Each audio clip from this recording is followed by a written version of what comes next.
Hi guys, welcome to the second video of our International University of Management course, Quantitative Methods 1 for first year students. In the first lesson, first video, we just had a bit of a recap of school mathematics, what are the different types of numbers, and looked at the definitions of all these terms here. Okay, in lesson 2, video 2, we will be doing tabular and graphical representation of data. So what we'll do, we'll be constructing a frequency distribution table and calculating relative frequencies, and we'll also construct a bar chart and a pie chart, and that will be it for this second video.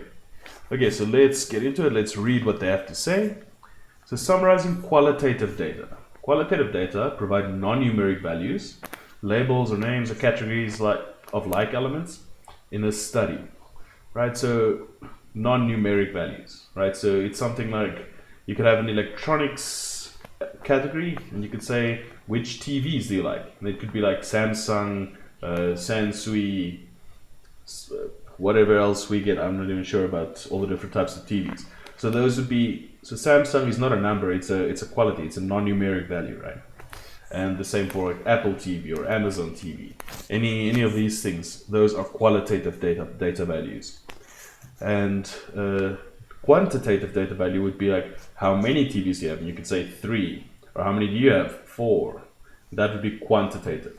But for now, we're just looking at qualitative, and we're going to look at this example below. And they ask us, use the information above to construct a frequency distribution table, and then also calculate the relative frequencies. Okay, so let's start by just drawing a table. So I am going to draw, let's draw a nice rectangle here. Okay, and then a couple of lines inside. Yeah, so just bear with me. It might take a little bit long, but hopefully it'll be useful. I just want to make sure we capture all the different categories here. Okay, and then, oopsie, sorry for that. A couple of horizontal lines, and that should be it.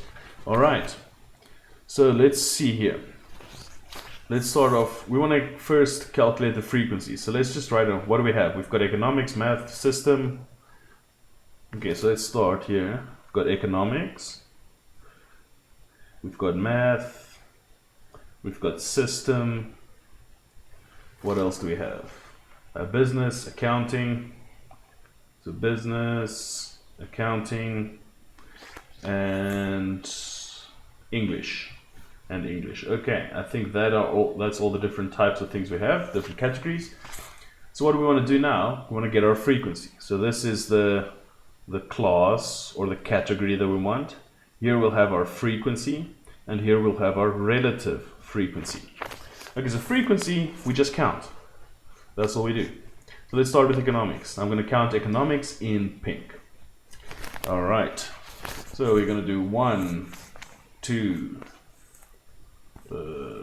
3, 4, 5, 6, 7, 8, and 9. Okay, so economics has a frequency of 9. So that's what frequency is. How many times does it occur? Then let's do mathematics. So that'll be 1, 2, 3, 4, 5, 6, 7, 8, 9 as well. Okay, so mathematics is 9. That's also the frequency of math. Then let's do green for system. So let's do 1, 2, 3, 4, 5, 6. That's 6. One more. 7. Okay, I think that's it. If I missed it, we'll check that soon. So that's 7. Then let's do red for business. I'm sorry, this is taking a little bit long, a bit tedious, but that's fine. Business 1, 2, 3, 4, 5 for business. Okay, so 5 for business. Then in blue we'll have accounting. that is 1, 2, 3, 4, 5, 6, 7, 8, 9, 10, 11. 11 for accounting. And finally English. And we'll do that one in black. Okay, English. We've got 1, 2, 3, 4, 5, 6, 7, 8, 9. 9 again for English. Okay, let's see if this adds up to the right total. Okay, so we've got 9 plus 9 is 18, plus 7 is 25, plus 5 is 30, 41, 50. That's our total. Right, and we see 50 randomly selected students, so we counted correctly. Great. So that's the tedious and the hard part done. So that is our frequency distribution table.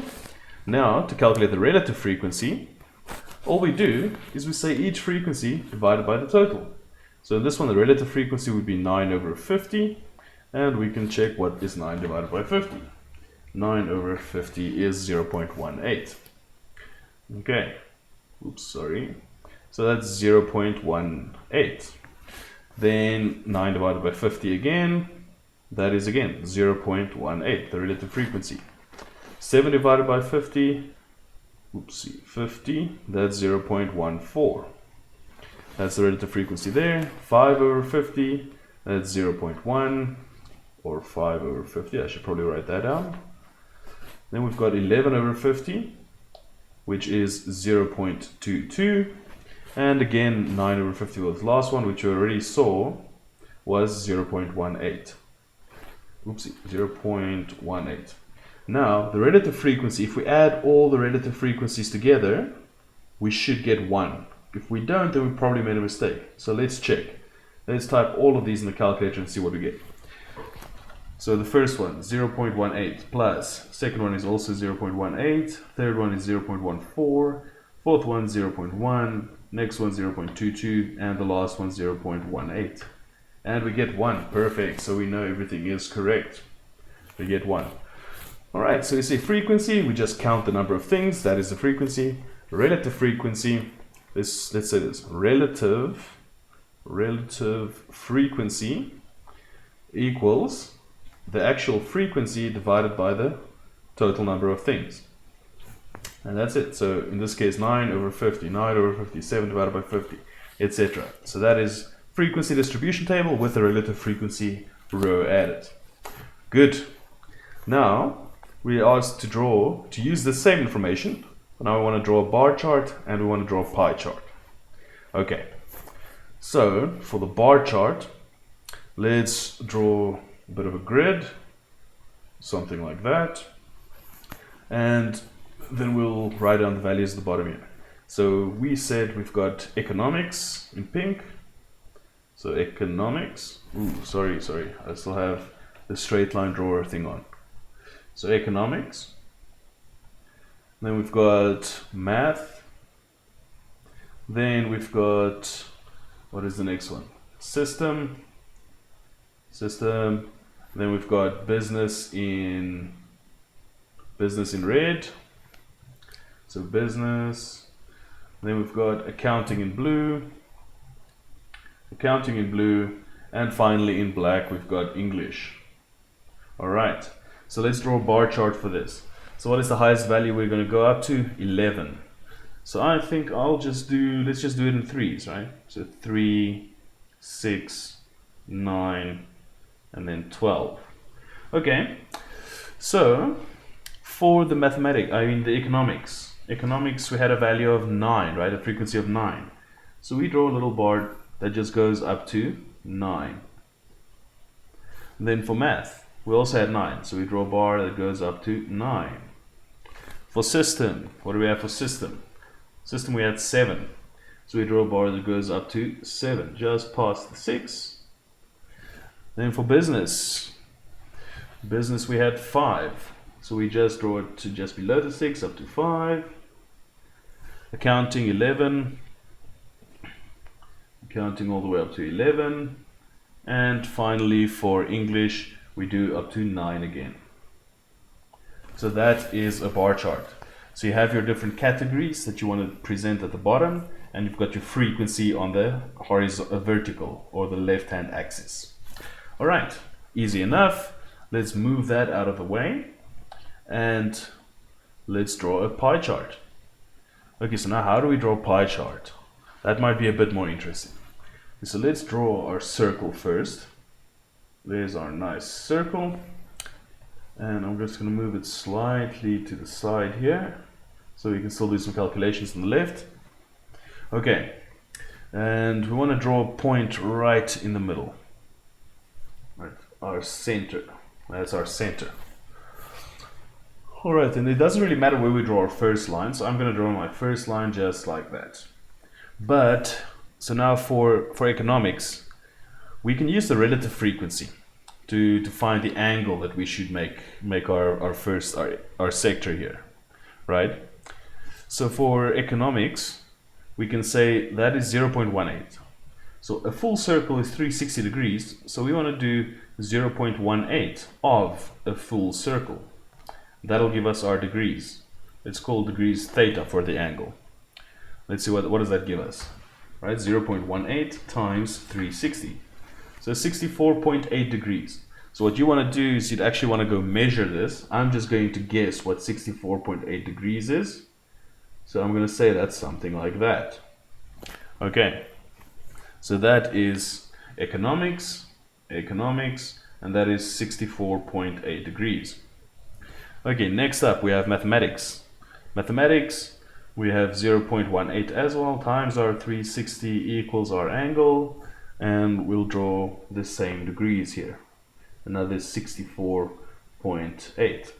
So that is for mathematics, and that is also 64.8. Okay, so I'm just going to keep going with this one. It's not going to be too difficult. I'm pretty sure you get it. So for the next one, system, we do 0.14 times 360. That gives us our angle there. Whoa, that's an ugly angle. Okay, so 0.14 this time, right? 0.14 times 360 gives us 50.4 degrees. So we want to draw 50.4 degrees. So that's going to be slightly smaller. I'm going to say it's something like that for 50.4 degrees.